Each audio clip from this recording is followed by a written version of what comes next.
जंगी शाही मामा के ख़बर ॾींदा आलम मोहम्मद शफ़ीक जोखियो जी रिपोर्ट मुताबिक़ ऑल पाकिस्तान मेडिकल एसोसिएशन ऐं सिंध पीपल्स पैरा मेडिकल स्टाफ जे मरकज़ी ऐं डिवीज़नल नवनि चूंडियल उहिदेदारनि जे मान में आजियाणो तक़रीब मुनक़िद कई वई। ऑल सिंध पीपल्स पैरा मेडिकल स्टाफ जे तालका बठोरो जे सदर रज़ा ख्वाजा पारां सभिनी उहिदेदारनि खे हार पाराए अजरकनि ऐं लुंगियुनि जा तोहफ़ा पाराए आजियाणो कयो।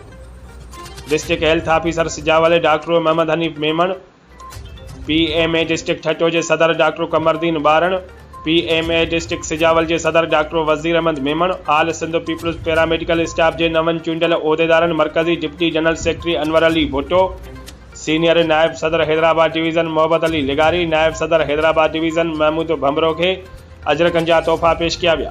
नवनि उहिदेदारनि चयो त असां अॻ में बि पैरामेडिकल स्टाफ जे हक़नि लाइ विढ़ंदा रहिया आहियूं, हक़नि लाइ आवाज़ उथारींदासीं, पंहिंजा जाइज़ मसइला ज़रूरु हल कंदासीं। असां हर वक़्तु पैरामेडिकल स्टाफ सां गॾु आहियूं।